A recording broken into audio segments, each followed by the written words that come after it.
Hello. Today, I'm going to rank every single post-Endgame Marvel movie that has been in the MCU. So no, like Sony movies with Madam Web, Morbius, uh, the Spider-Verse films, things like that.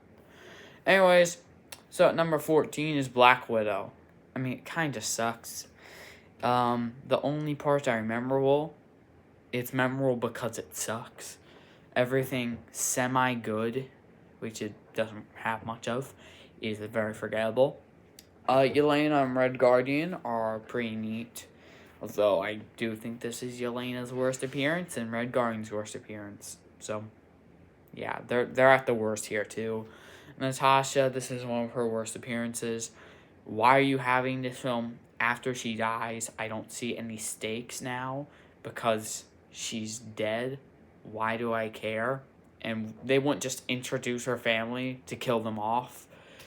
So there really are no stakes in this film. So it's like a 4 out of 10. It's very, very, very bad. Anyways, at number 13 is Eternals. Swap it with Black Widow, I don't care. It's immensely boring. Nothing really happens. I don't think this movie will ever be meaningful to the MCU since Blade will never come out. I don't think Blade will ever come out. The post-credit scene's useless. This movie's most definitely not getting a sequel. It's one of the worst-rated MCU films, and I think it bombed at the box office, but I could be wrong about that. So I doubt this is going to get a sequel. The only cool thing that they did was introduce like Arishem and the Celestials, because the Eternals is a really boring team. It's very confusing and long, especially because it has like 4 villains and the Deviants, the Special Deviant, Icarus, and then Arishem. But, yeah. The movie's meh. Actually, no, it's not meh. It's really bad. Sorry. I'll give it like a 4.3 out of 10, I guess. I don't know. It's not good. Anyways, at number 12 was Quantumania. I don't like this film, A, because it's filler now. If I skip this film, if I rewatch the MCU, it won't matter. It doesn't do anything for Loki Season 2. It doesn't do anything for the overall saga now because Kang is meaningless. So, don't watch this film.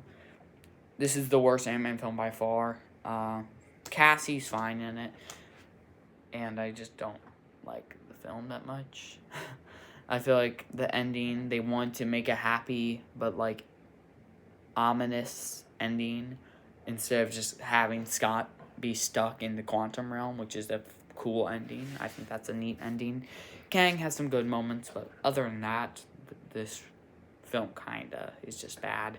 Also, isn't Darren Cross supposed to get smarter? And didn't he like replicate PIM particles already? Why? Or like he studied them. Kang's supposed to be a genius at the level of like Reed Richards, if I'm correct. Correct. So why didn't they try to do anything? Also, doesn't Kang come from like year 3000?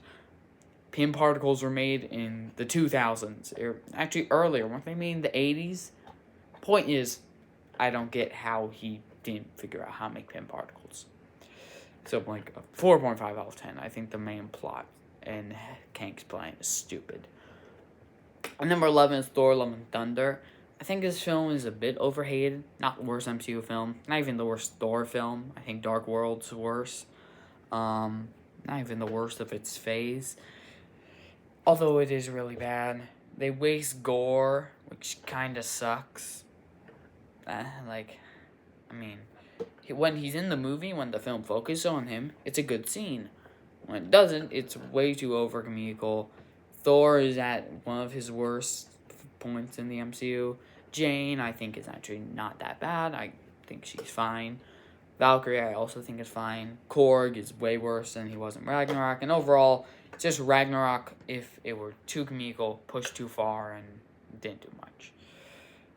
Also, for being Gore the God Butcher, he butchers no gods, except for one in the start of the film.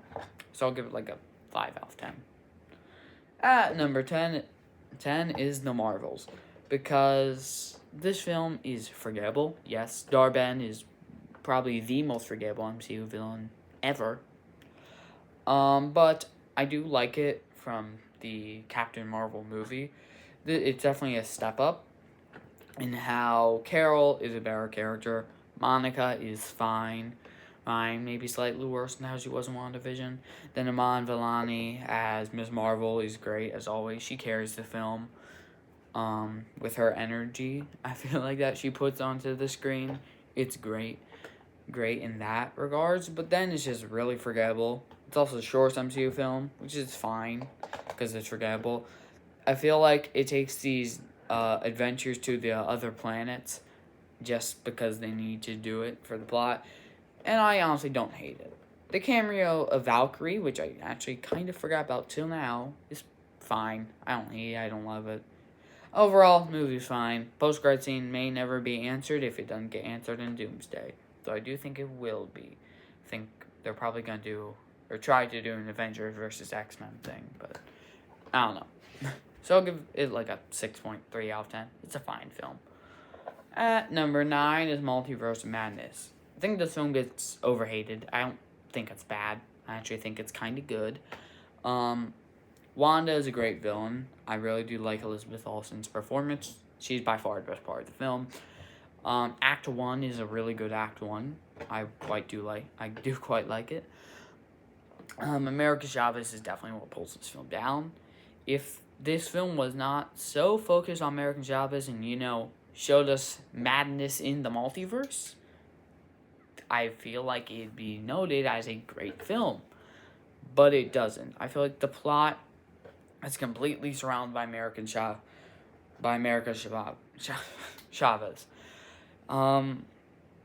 Yeah, it feels like that the plot revolves around her and not that she's an important character in the plot. I just don't get why they did it. It feels not like a Doctor Strange film. It doesn't feel like an American Chavez film. It just feels like a film about the multiverse, but it doesn't show much of the multiverse, which is definitely its biggest problem. Also, by the fact that I got overhyped because its trailer is one of my favorite Marvel trailers, if not my favorite Marvel trailer of all time, and Benedict Cumberbatch said it'd be at the level of No Way Home. So, I'll give it like a 7 out of 10. It was good. Anyways, at number 8, we have Shang-Chi. Shang-Chi. Yeah. I think it's a bit generic at some points. It's really cool. The action choreography is good. Shang-Chi himself is good. Wenwu is good. Xialing is good. All the characters are good except maybe Aquafina's character. She's just okay. I don't really like how it goes into a kaiju battle, even though I do like Ta Lo. I just don't like how it randomly goes into a kaiju battle. Although there are some great scenes with that, even there. But I don't know. It's a good film. I'll give it like a 7.3 out of 10. At number 7 is Black Panther: Wakanda Forever. Way too long. That's just my main critique. If they shortened it and made it infinitely better paced, I think it could be a great Marvel film. But it's not. It's only a good one because it's way too long. I mean, like, I felt like the film ended an hour before it actually did, which is not, no. I feel like they definitely could have cut some screen time, some scenes. And while I do like some things about this over Black Panther 1, like Shuri's a way better character, Ramonda's a better character. I think Angela Bassett did great in that one scene where Shuri's gone. I think she probably should have won the supporting actress role instead of that one random lady that appeared barely in Everything Everywhere All at Once. Then that one scene with Killmonger is pretty great. And then there's good factors like Namor is a good villain. But overall, it's too long, poorly paced, which definitely hurts the film. I'll give it like a 7.5 out of 10. Anyways, at number 6 is Brave New World. I think this film got too much hate, just like Love and Thunder, but this film's actually good. Or actually, Multiverse of Madness. But this is better than Multiverse of Madness, that's for sure. I don't dislike it. I think, yeah, sure, Sam doesn't get necessarily an arc in this film. He just kind of becomes Captain America, and is Captain America, and I think he's good in the film. I like Sam as a character. Does he peak here? Probably not, but he's good in the film. The leader is a fine villain. But in my opinion, Ross is definitely what carries the film.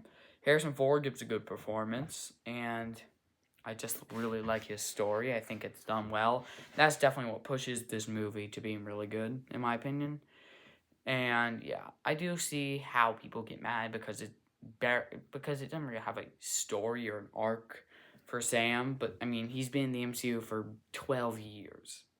What arc are you supposed to put him through? Being Captain America, that was Falcon and Winter Soldier's job. Sure, it did horribly. I still don't like that show. Maybe I need to rewatch it, but whatever. Anyways, I like it. It's like it's actually a really good score of an 8 out of 10. It's very solid. At number 5 is Far From Home. Forgot this was the ending film of Phase 3, which I guess is important.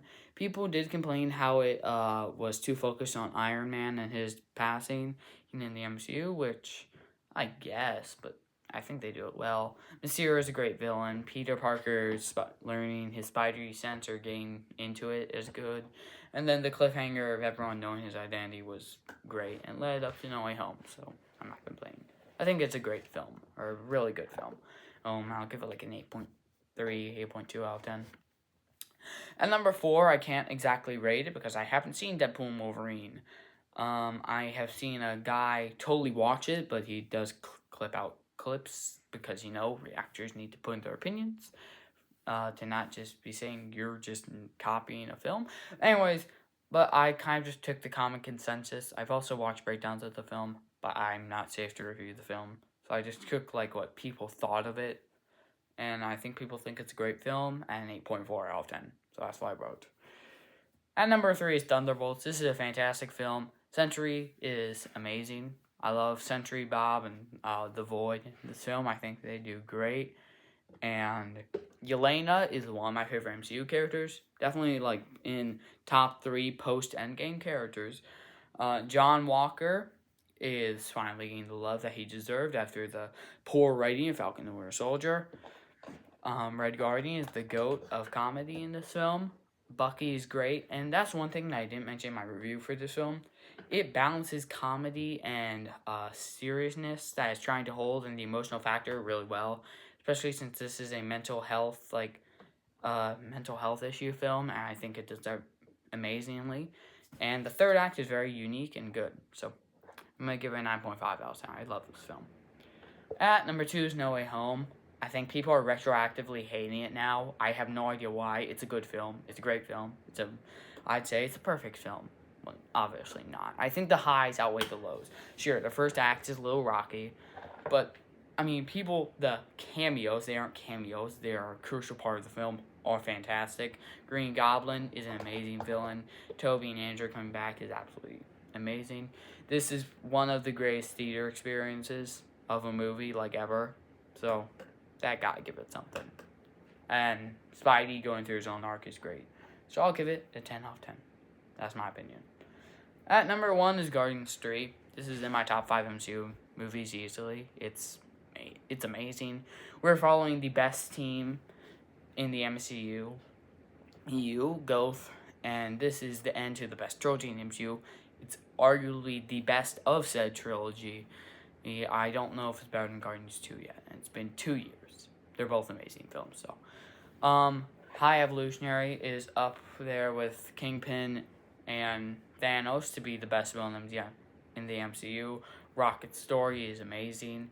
Peter Quill has a good story too with his family. Every Guardian is great. This may be the peak Guardians team there is. I don't know. But yeah, it's a 10 out of 10 movie.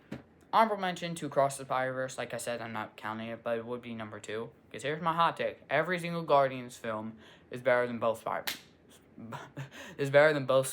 films. And Across the Spider-Verse is better than Into the Spider-Verse. But yeah. Oh, and the short. The short's good, though. Anyways, bye.